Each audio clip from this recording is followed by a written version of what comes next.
Where are my arms? Where's my arm? What's up, guys? Welcome back to the channel. In this video, I actually wanted to talk about psychedelics, mostly LSD. I'm not even really sure exactly where this video is going to go. The idea was just kind of off the fly, and I was like, alright, I need to get a video out. I have a couple written up, but they need some touch-ups. But I need to get a video out, so I want to talk about some LSD, okay? Psychedelics in general, I guess, you know. I guess I'd like to maybe go into the positives and the negatives and how it's affected, you know, my life or the way I think or whatever. I'm not even sure exactly what we're going to be talking about in this video. So, by the way, I'm still very new to editing with a green screen, so I have a shadow and I just know it's going to be a pain in the ass to edit. I'm not going to be able to do it. I don't know how to do it. I don't even know if my program can do it. It's really annoying. Anyways, so I guess start off with why LSD for me. So I'm a very low energy person, just in general, all the time. And shrooms for me was a very chill, calming, and spiritual experience, you know. LSD, however, very upbeat, electric. It's almost like electricity flowing through your entire body. And real quick, I just want to throw it out there. I'm not advocating any of these substances that I talk about. I'm not suggesting that you go and try them. LSD is not for everybody. Psychedelics are not for everybody. And if you yourself are new to them and you're, you know, doing some research on them, you're looking into it, trying to figure out more, my advice would be to get yourself a testing kit if you're doing LSD, or I guess any drug. I think any drug pretty much has a testing kit. Get a testing kit, because there's way too many dirty drugs out there these days. You just can't know. You know, 25I and NBOMe being a big one for me, which was synthetic LSD. Still very popular, I imagine. Just remember this: if it's bitter, it is a spitter, always. Your tabs should never have any taste to them whatsoever. Again, most of my knowledge is on LSD, so if you're going to be trying a different substance, I would highly caution you to please do your own research. You know, look into it as much as you can. These are obviously very dangerous chemicals. As I was saying though, LSD was very electrifying, and shrooms made me calm, but I was already calm all the time, quiet and calm. That's what I was, that's what I am. But also LSD to me kind of had more of that mechanical feel to it. I was a really big fan of it. I wouldn't even know what you'd call it, maybe mechanical. Like, depending on your set and setting, it was very futuristic and mechanical and alien-like. It was like mystical in some cases, you know? Colorful, kaleidoscopic patterns just in this constant motion on every surface around you, including your own skin, rapidly changing colors in this constant dance motion. I could probably go on forever. You know what's crazy is a lot of people who have never touched psychedelics before are afraid of them, and I don't blame them. I mean, psychedelics are very intimidating, but I'm saying, like, so many people think because of what they see in the media or, you know, on TV and movies and stuff, you know, movies make it seem like you're gonna just lose your mind and you're never gonna come back. You're gonna go completely insane. You're gonna jump out of a window. They'll either do that, or they'll make it seem like you just see things that aren't there, just straight up like purple flying elephants just there. Now, I mean, sure, if you're just chilling, sitting there listening to some music, and you have your eyes closed, then yeah, I mean, sure, you could probably see that kind of stuff, purple flying elephants in your closed eye visuals. But I mean, that's not typically alarming. It's just like watching a very abstract music video happen in your head. You are not going to think that there is a dragon guarding your fridge. However, it does allow you to see, everything for what it truly is. I'm trying to think, like, an example, I guess. Like, if you're just a very negative person, just in general, like you spread negativity and you feed off of negativity, right? Then no, I mean, I can't see you having a good time on a psychedelic, like a true psychedelic experience. But I mean, it would be necessary because, like I said, you know, it allows you to see things for what they are, what they really are, including yourself. It will basically tear down your ego, just break it apart, collapse it, knock it down a few levels, and it'll show you who and what you are. It shows you all of your flaws, and it just makes you sit in that big stinky pile of crap for a little bit.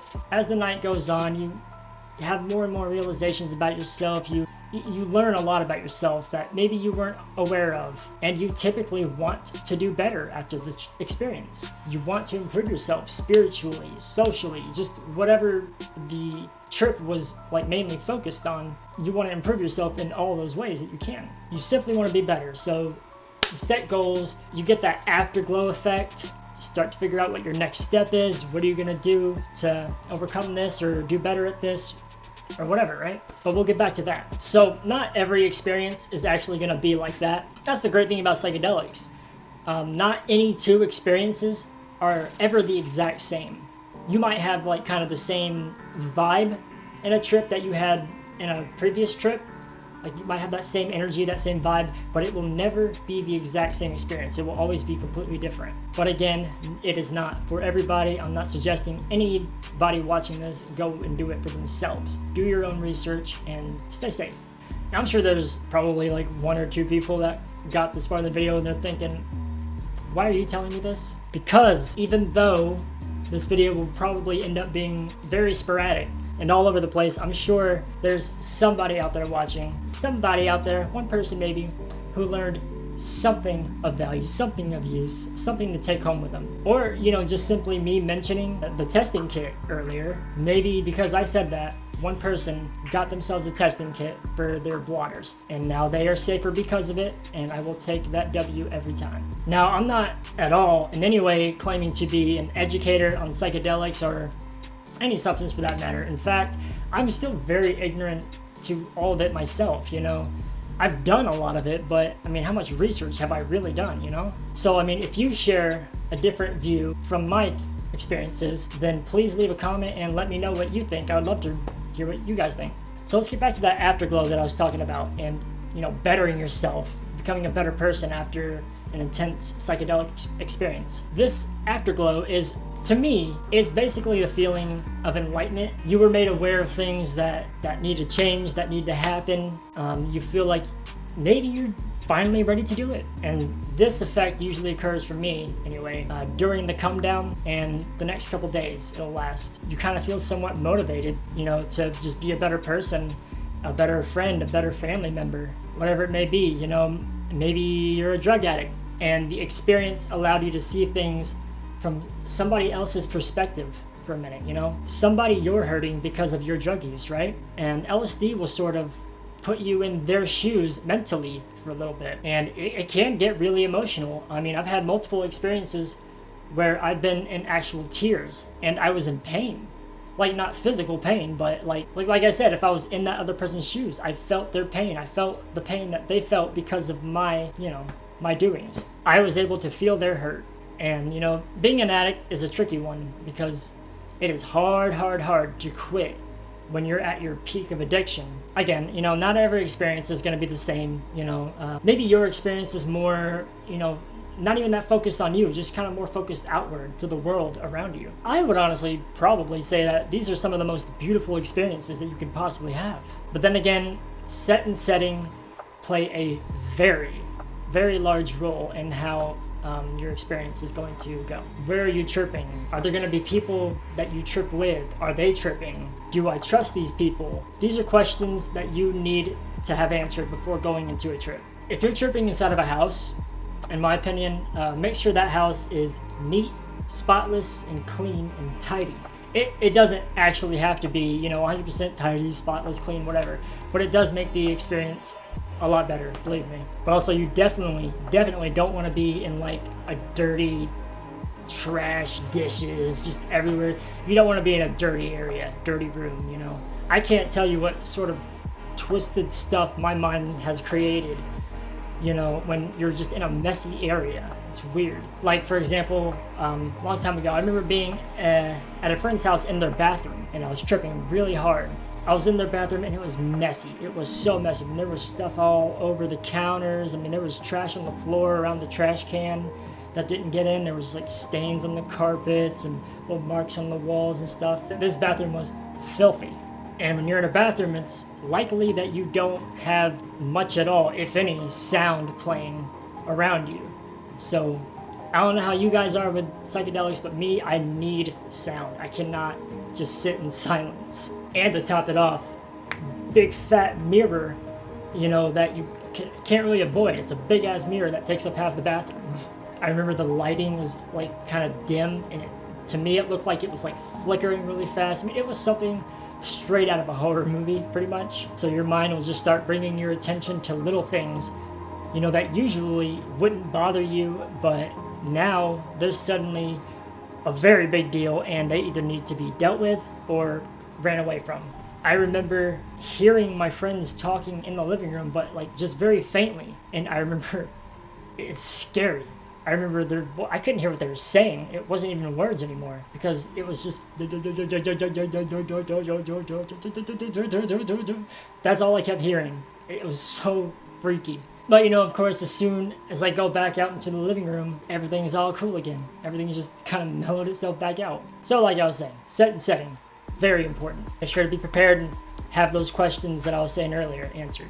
I would also suggest that if you do decide to experiment with the substance or any psychedelic in the future, if you do, just ask yourself why. Why are you doing it? Why are you taking this drug? And if your answer is so I can just get high, then you're probably better off just not taking it, in my opinion, because you are in for a rude awakening. Or maybe you're not, but I still just think it's a bad idea. I don't think you should take a psychedelic simply for the fact just to get high, like I did many times. It was very stupid. I had many bad trips.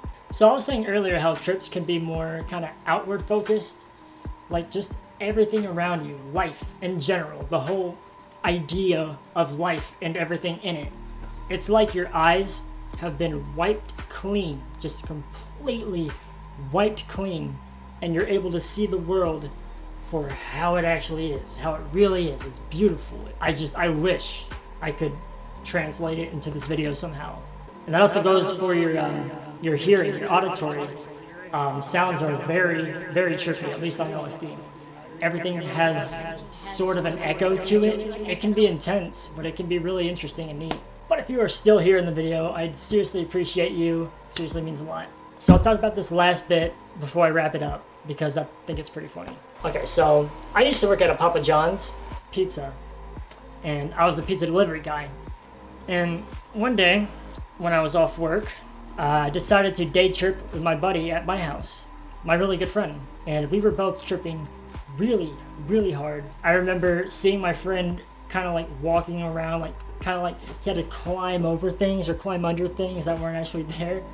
I don't know how to explain that, but I get it, because I've kind of seen the same thing. It happens, especially if you're in like a dark space, because you start to see your mind and you think that there's just all these obstacles and you gotta like kind of walk around. It's kind of like being outside in the dark on acid, and you can watch grass or flowers literally grow. But anyway, there had come a point in the trip where I thought that I had figured out the meaning of life, just what life is. I don't know, I just felt like I had it kind of figured out. And you know, I remember I kept saying, oh, it's so simple, it's so simple. I was crying. I was actually crying because it was just beautiful that it was so simple, whatever that means. Okay, and so there was one point, I was standing in my living room. I'm pretty sure I just had my eyes closed and I was just chilling there. And I remember I saw like these 3D outlines of a box or something, or whatever, I don't know. Anyways, turns out I was seeing 3D outlined pizza boxes, and they were folding themselves. Pizza boxes folding themselves, just outlines, like 3D outlines of pizza boxes folding themselves. It was in a very fancy fashion too. Everything was just so perfect and neat. And so I thought that was life. I thought that, you know, how the pizza box was folding, that was life. We start off as this flat piece of cardboard, and as we progress through lives, we get more folds. We get more folds as we progress through it, and then once the box finally closes, that's death. I am fully aware of how stupid this sounds, but I had to tell it because I always thought it was kind of funny. I was crying over how simple life was and how life related to pizza boxes. It might help to know that at work, I had to fold pizza boxes on some days, a whole bunch of them, and just stack them, so that probably had everything to do with it. So yeah. Anyways, I think I'm going to wrap it up here, guys. I hope to have more videos coming out soon. I have a couple more written up. I just need to get around to them and do some touch-ups. I'm still going to do trip reports, so send them to me. My email is in the description. And I can already tell this video is going to be super long, so I'm going to cut it there. thank you guys so much for watching. Love you guys. Stay trippy. Peace.